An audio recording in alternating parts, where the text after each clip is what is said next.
Welcome, everyone, to the Information's TITV. My name is Akash Pasricha. It is Wednesday, June 17th. Before we get to the show today, we have a big scoop from our team here at the Information.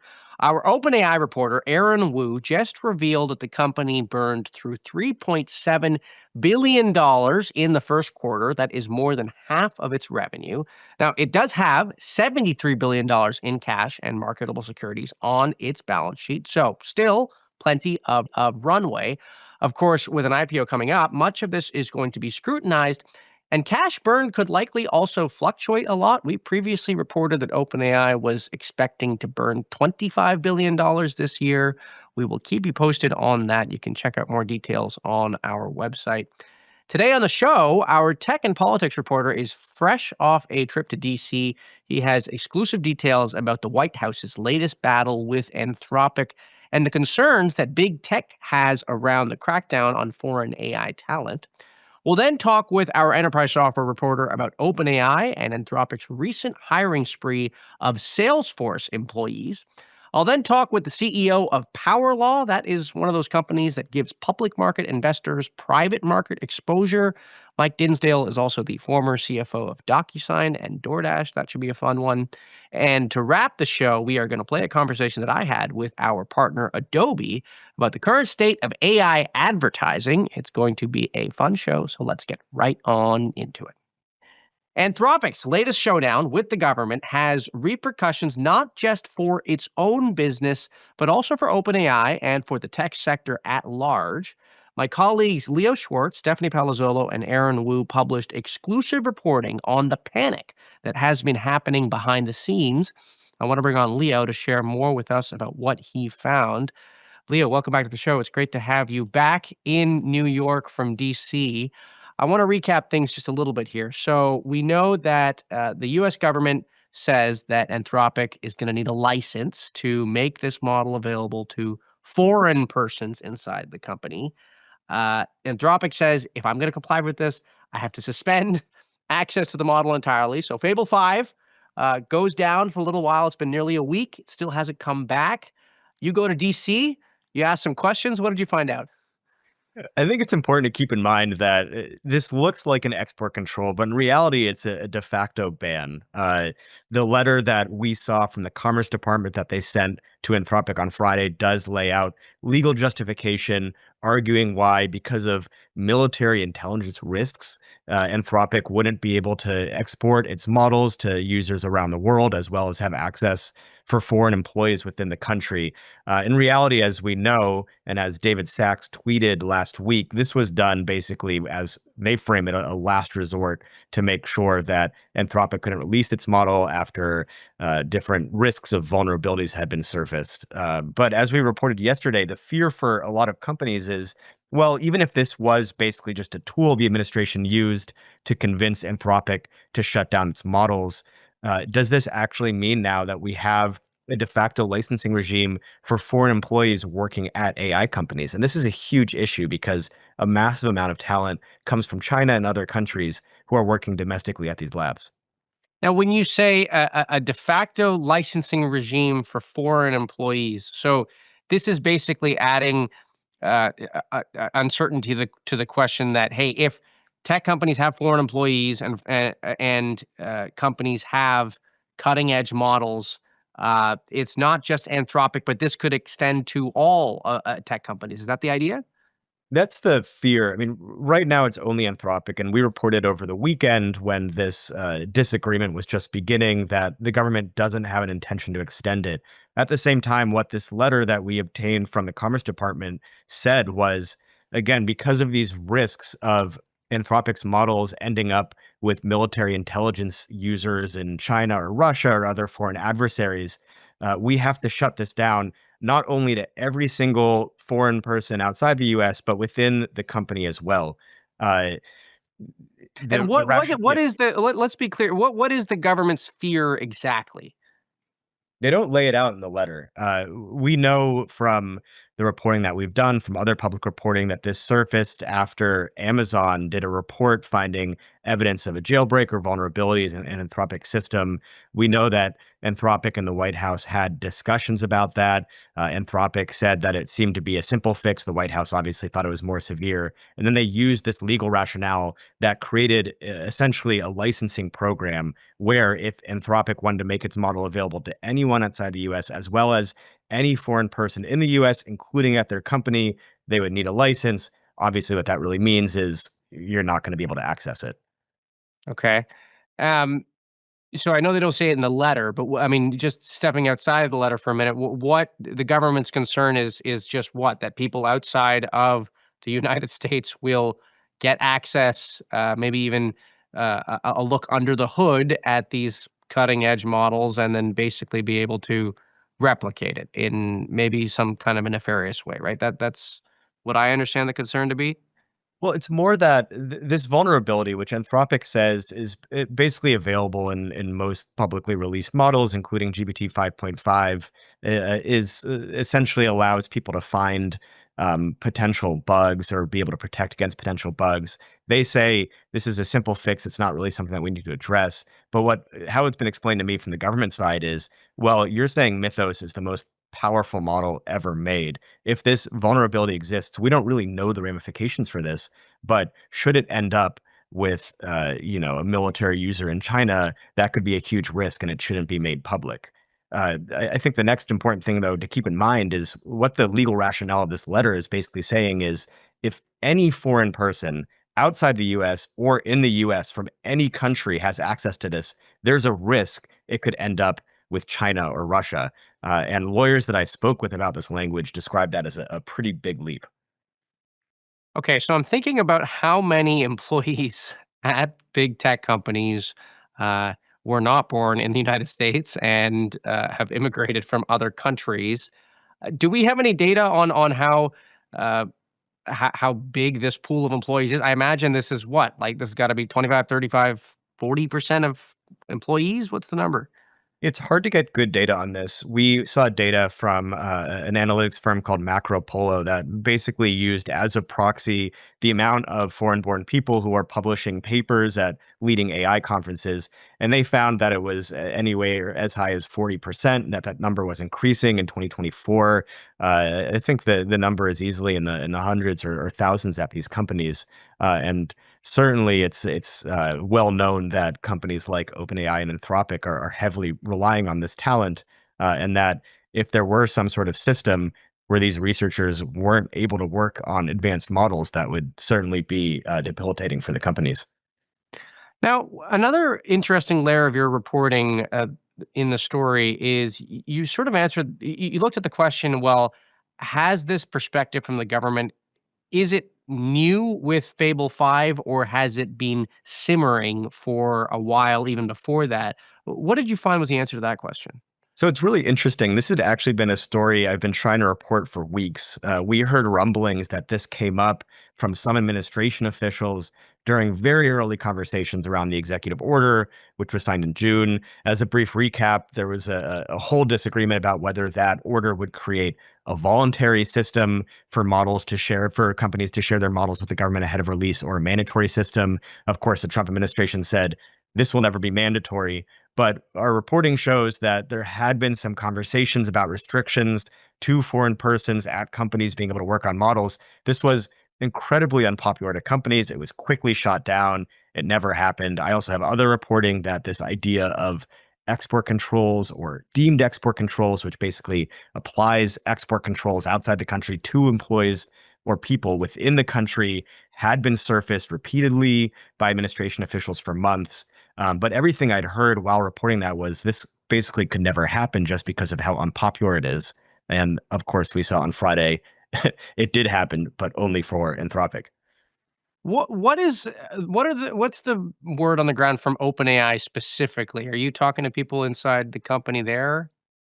So we have reporting in this new piece of a memo that executives sent out on Slack to employees over the weekend, right after the initial reporting about the Anthropic White House blowup happened, where they basically doubled down on the idea that they understand how important foreign employees are to the company, that they were telling that to the Trump administration, and that this was something that would be on their radar as the situation unfolds. I mean, my sense, speaking with sources across the AI industry, is there's not really a fear right now it's going to extend beyond Anthropic. But I would just continue pointing back to this letter, which I think is really telling in that it lays out a clear legal justification for creating a licensing system around any model, not just Anthropic's, if the government deems it too dangerous to be released publicly. What do you think comes next in this story? What are you watching for? So the White House and Anthropic are currently trying to reach some sort of accord that would allow Anthropic to re-release its models. I think the appetite is not to have any sort of legal recourse in which Anthropic would sue over this, but instead to be able to figure out some fix for the vulnerability in which both the government and Anthropic feel secure to have the model back out there in the public. It's Wednesday now. We know that they've been fiercely discussing this for days. There's no sign of an agreement yet, but it could come this week. And something else to keep in mind is that the Anthropic and OpenAI CEOs, as well as many of the top Trump administration figures, including Trump himself, are at the G7 summit right now in France.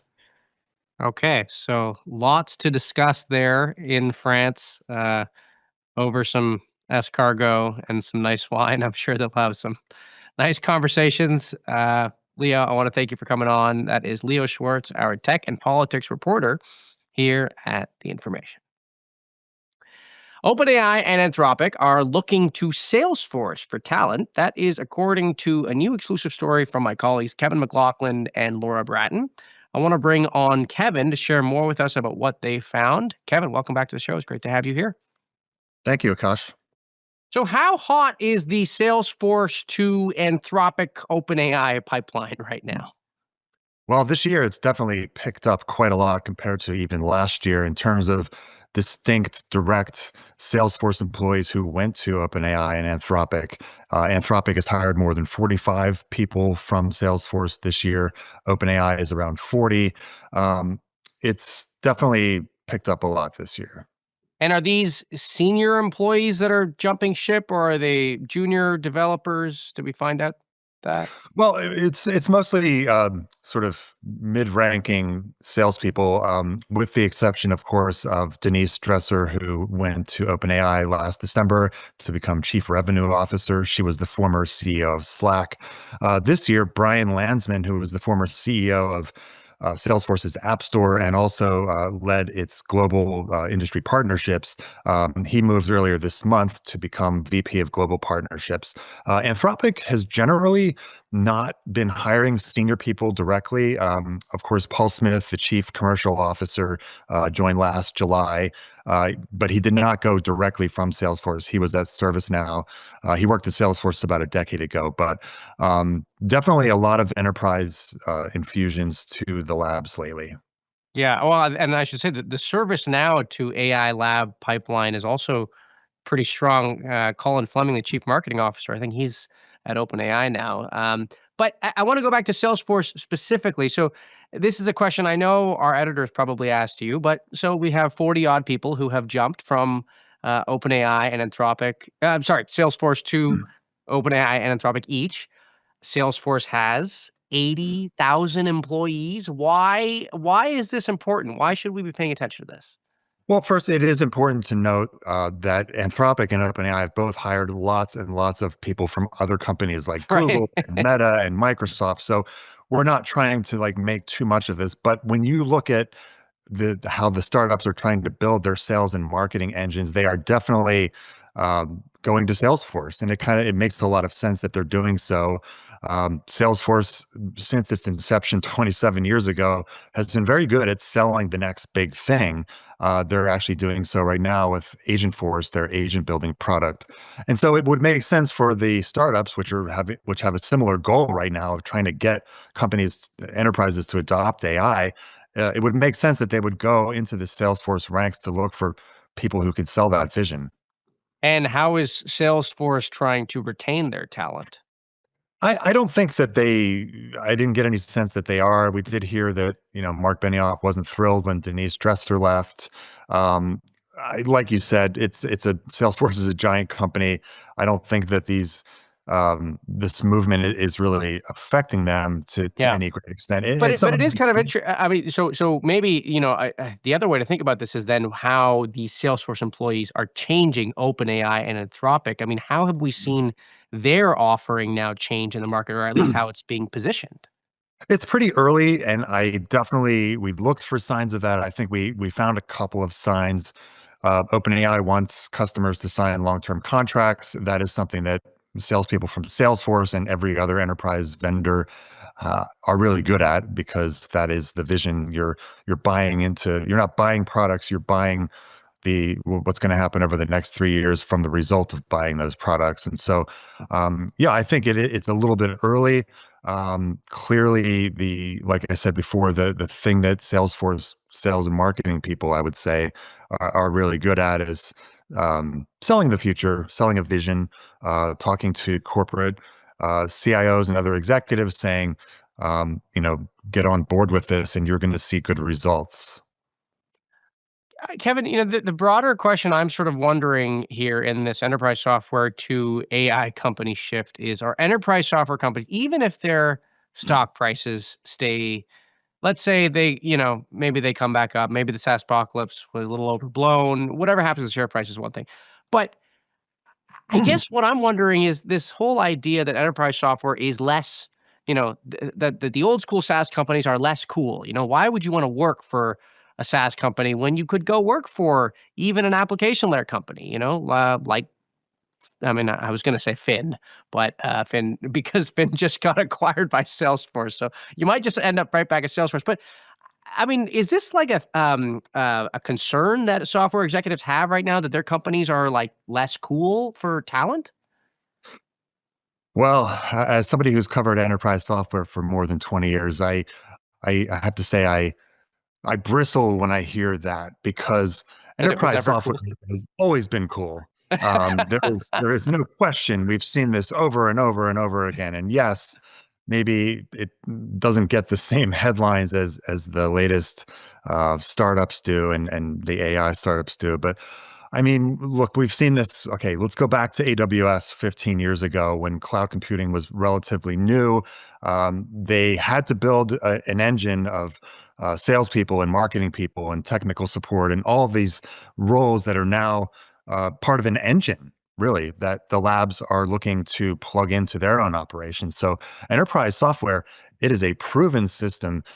Google has learned it.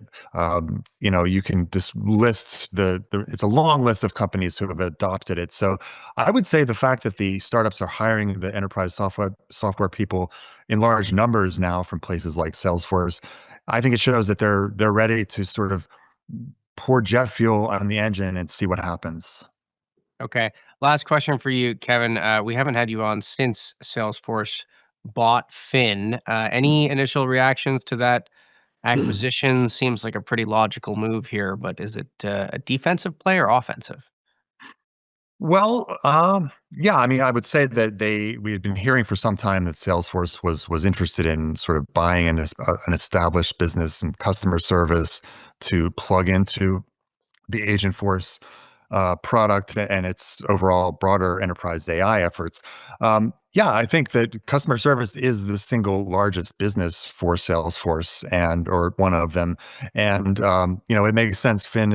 The Fin agent in particular was growing very quickly in recent years, and so yeah, I think formerly known as Intercom, Fin is an up and comer that is itself sort of reinvented itself along the way and sort of found a way to catalyze new growth. And yeah, I think that it makes a lot of sense. It's certainly, and also when you look at Salesforce, and they haven't been doing as many large deals as they used to do many years ago, and so the price tag was within what you would expect Salesforce to be willing to spend these days. It was more moderate than what Salesforce has typically spent on these giant acquisitions. So which I think should make shareholders relatively happy. It's not the what was Slack was 20, almost 30 28 billion. 28 billion. Yeah, okay. So I think 3 billion we can stomach that much. Okay, Kevin. Well, I want to thank you for coming on. That is Kevin McLaughlin, our enterprise software reporter here at The Information. SpaceX shares are still up about 45% from their IPO price. If it stays well above where it debuted, chances are pre-IPO companies may see this as a window they need to go public. But given how big private companies have gotten, many financial firms have found ways to offer stock market investors exposure to private companies. Power Law is one of those companies. It owns stakes in SpaceX, Databricks, OpenAI, Canva, and more, but the company itself is listed on the NASDAQ. Joining me now is Mike Dinsdale, CEO of Power Law. He is also the former CFO of DoorDash and DocuSign. Mike, welcome to TITV. It's great to have you here. Thank you very much for having me. It's great to be here. So, what are the acute events right now that we should be watching for with respect to SpaceX shares over the next few months? I mean, with SpaceX, it's just as the lockup expires in terms of what we're thinking about and how we think about our position in SpaceX, which is actually our largest position in Power Law. It's about 20% of our NAV. And so for us, it's obviously been a great IPO. We're really bullish on the company long term. And so it's just as the lockup expires, we'll assess whether or not we keep it in the Power Law portfolio. And when will those lockups expire? What to do? Are there? Is it 3 months, 6 months, or is it specific dates? Right. The first lockup comes off in the next month and a half when the first Q2 reporting comes out, and then from there, it's I think it's every 2 months, and then it's fully unlocked in 6 months. That's 6 months. Okay. And tell me, I mean, I haven't really studied this, but have we seen um, significant drops in share prices of tech companies when that 6 month lockup expires? I Is think that an observable I, trend? I think SpaceX is a much different animal just because there's just so much excitement about the company long term that I don't think we're going to see anything like we've seen before. I mean, we already haven't.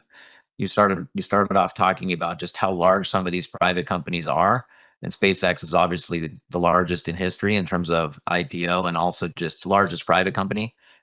So I think it's a completely different world in terms of SpaceX. I think OpenAI and Anthropic are similar, and then we get down to what we're doing, which is giving access to private companies to everybody. And so we're focused on giving access to privates to the 90% of the population that has no access to private companies. And that's where we're building out Power Law and a series of funds. So, I mean, you say it's a different beast here with SpaceX. I mean, why do you think the share price will endure beyond the lockups? What is it about the business? Well, I think with SpaceX, it's a one of one when you think about just space in its own right and launch. But really, when for me, the embedded value is Starlink and just thinking about changing communications globally and all the offshoots related to that, and then ultimately, perhaps we have data centers in space and so on, which is longer term. But there's really not there's really no competition with SpaceX. But you don't think all this excitement about the IPO? I mean, this is a real concern for For retail sure. investors. Is you're buying it when the name couldn't get hotter in terms of at least perception. I guess there's all this energy around the IPO. You're not concerned that retail investors are sort of going to get the short end of this? Well, I think that there's of course always a concern there, but that's where Power Law, with what we're doing, buying into Power Law and having access to, in the case of our flagship fund, the 15 biggest and what we believe most influential private technology companies give some diversification, which obviously protects against any single name. How do you pick the companies? So in the flagship fund, it's really looking at what we believe are going to be the most influential companies over the next decade, and our thesis is all around concentration. So having a concentrated exposure to the best of the best big private tech.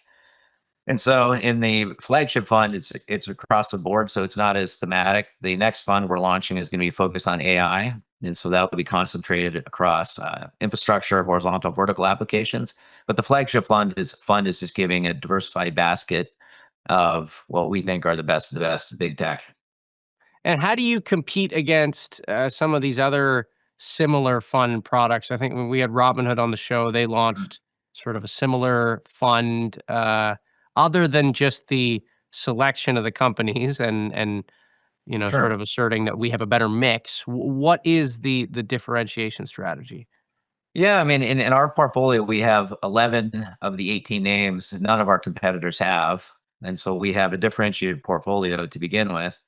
And then on top of that, I view Robinhood certainly as a great competitor, but it's really a brokerage product focused on retail and a small segment of the market.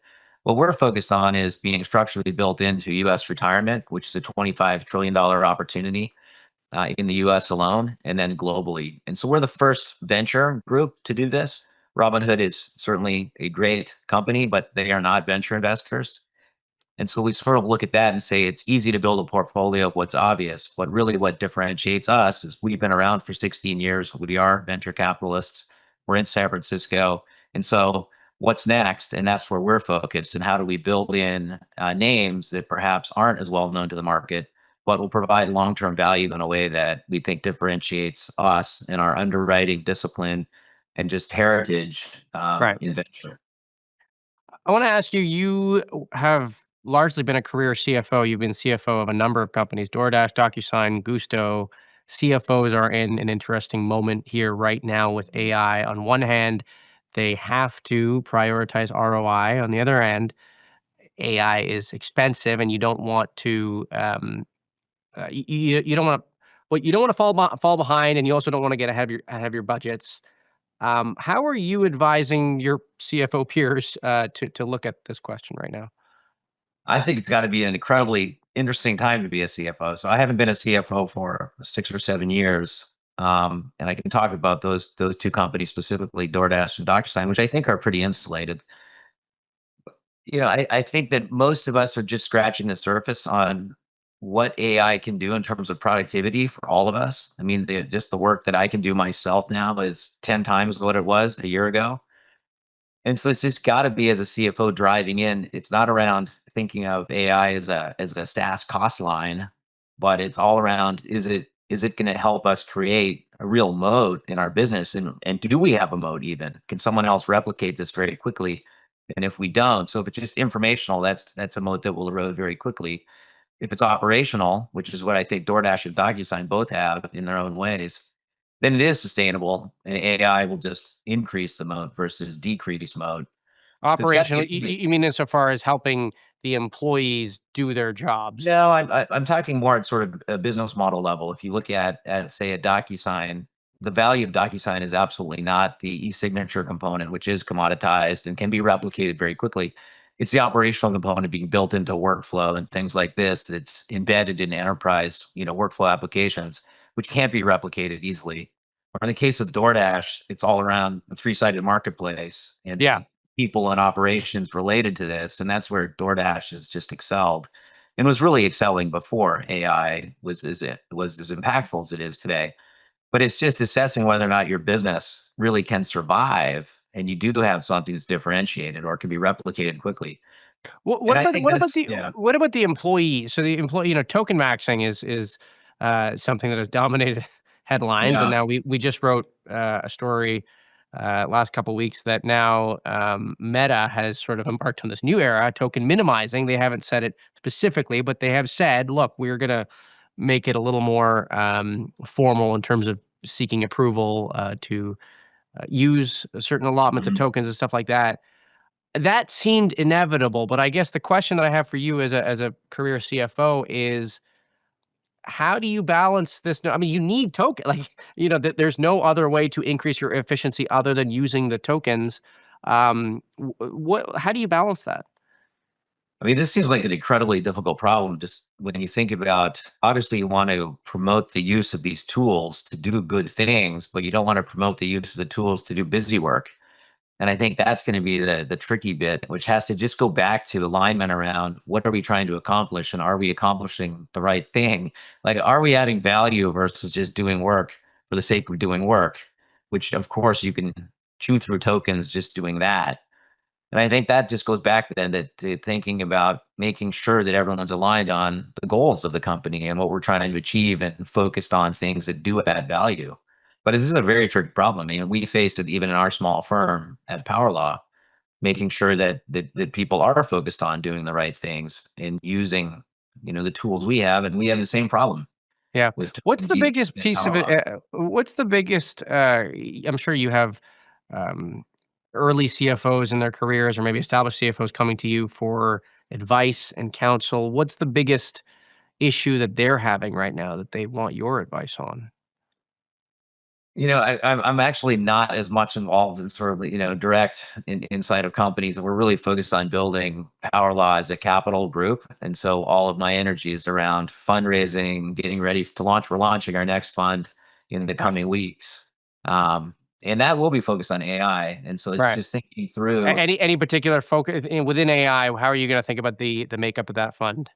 Yeah, I think like in a lot of ways, the infrastructure companies are a little bit easier because it feels like there's more defensibility. When you start to get into horizontal applications to some degree, but for us, it's trying to make sure we understand which companies won't be subsumed into Anthropic and OpenAI, and which really are standalone companies and not just features. And it just seems that you know proprietary data sets or regulatory environments or things like this that just create mode that the big LLMs won't go into. That's where we're focused. Which are really companies that will stand the test of time and can turn into large companies So, versus just which companies are you looking at then? well, I mean, there's things like Implied Intuition, which I think is an amazing company. Vast Data is a great company, and then you get into things that are focused on, say, medical, like Open Evidence or things like this that I think do have defensible lanes. So that's where we're thinking, and that's where our heads are at. Is how do we build a portfolio of 25 to 30 AI companies that really are focused on and have defensible modes that will be around for 10 years or 20 years. Great. Well, Mike, I want to thank you for coming on. That is Mike Dinsdale, CEO of Power Law here on TITV. Our next segment is with our partner, Adobe. Digital advertising has been dominated by a handful of tech giants for years now, but AI has changed the game entirely. New players like OpenAI are now in the mix, and meanwhile, marketers are rethinking how to make and measure their campaigns. I recently spoke with Varun Parmar, SVP and GM of Adobe Gen Studio and Firefly for Enterprise, about all of this. Here is that conversation. Varun, welcome to TITV. It's great to have you back. Yeah, excited to be here, Akash. Thank you. So, I want to start this discussion with AI advertising because we have talked on this show a lot about how big giants like OpenAI are diving headfirst into AI advertising. And the perspective we have not covered as much on the show is how businesses are thinking about advertising on these platforms. This is a group that you talk to often in your role. How are businesses planning to approach AI advertising? Yeah, no, great question, Akash. So I think if we take a step back and we ask what is the jobs to be done by advertising, there's like really at the highest level two things. The first one is to decode the intent, and the second one is to monetize intent. And what we're seeing in terms of the future of digital advertising is that in decoding the intent, it's becoming hyper contextual. What do I mean by that?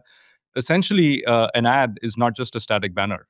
It's more conversational, where the user types in their preference, and just like we have a conversation with an LLM app, you are having a conversation with the ad unit, where it's uncovering your preferences, and then recommending what the ideal product is, and that's what we call hypercontextual. And then in terms of monetizing intent, what's happening is that there's agentic, conversion that's happening. So essentially, an agent is understanding, what your preference is, and then making an offer, giving you a discount code, recommending a product that's available right now, that you could actually one-click buy. So all the brands, are looking at these trends and saying how can they participate in terms of these macro trends, and then see higher conversion rates, having much more efficient CPC and CPM rates as part of the process. So, if I'm understanding you correctly, in the old advertising era, the way that we often talked about it was impressions and then click through or conversions. Now it feels like there's a bit of a layered approach where you might have impressions, but then there's sort of a layer which is, well, did the person actually engage with the advertisement, maybe through the chat interface like you're talking about. And then at the end, there might be a click through, but in the middle, there's sort of this other layer, which is, well, to what extent, how do you get the agent to give a proper recommendation? So it's kind of a more tiered approach to advertising. Am I understanding you correctly? That's right. That's right. The North Star always with advertising has been around conversions, and conversion is when the user decides to purchase the particular product from the brand. And in the past, there's been something called a SCAPI, which is the conversion event that is fired off, and then you can attribute, to the specific advertising. Obviously, there's a user journey that needs to go in, so proper attribution needs to happen. But now, what we're seeing with all of these LLM apps is that the marketing funnel is getting collapsed, right? So all the way from awareness to discovery to consideration to the actual purchase, can be done in a single session where the user is going back and forth through the conversational experience. And what we're seeing is that in that experience, the ads are evolving, as well. And the ad unit is actually recommending things in terms of the intent of the user and saying, based on what you need right now, this is the best product that you should get. And while the traditional metrics around CPM and CPC, that's how these conversational ads or these next generation ad units are also being priced. Really, what the big disruption or the big opportunity here is dramatically simplifying and accelerating the conversion event on the platform. Right. So the ad unit of the future, it looks more like a chat interface rather than just a static ad. Exactly, and therein lies the opportunity and the challenge is that you want to make sure that when a user comes to your application, an LLM app, that it's very clear to them what is the true conversational experience they're having versus what is the ad conversational experience you're having, because trust is really, really paramount. So, the user wants to make sure that there is an objective recommendation that the LLM is making, but at the same time, you need to make sure that when an ad is presented, one, visually, it's very clear, so the user knows this is an ad. And then once the ad is presented, that they can also interact with it. So that's exactly where things are headed.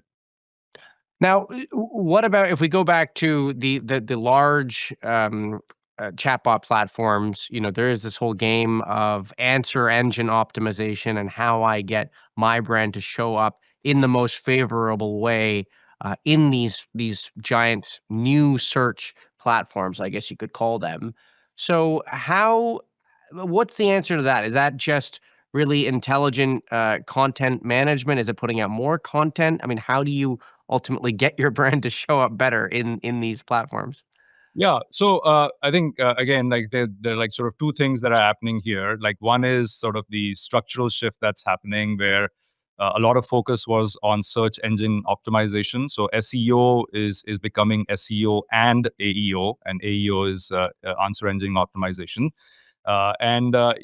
Players like Adobe and there are a few others, allow you to get better brand visibility. So understanding what are the sources of information and data that lead to better placement of a brand as part of that conversation experience. We know, these algorithms will pay extra weights, onto sources where there is a community of folks that are discussing what the pros and cons of a particular product is.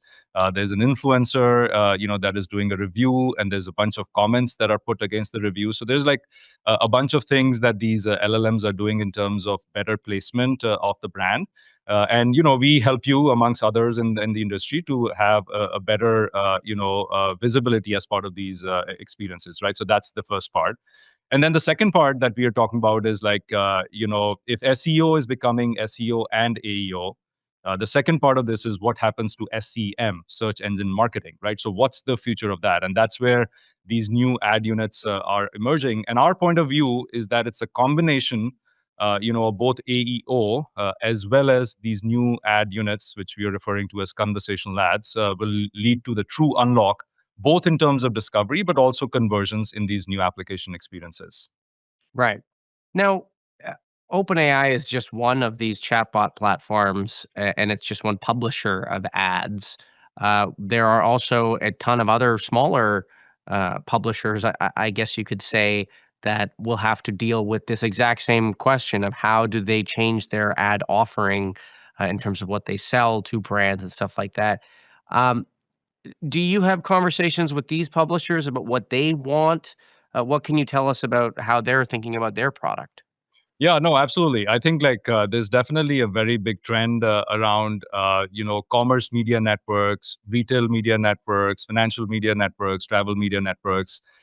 Essentially, all of these publishers that have a treasure trove of first-party data, right? You've been staying at Marriott, and Marriott knows you very well. And one of the big sort of areas of growth for them is around putting endemic and non-endemic ads on their platform, right?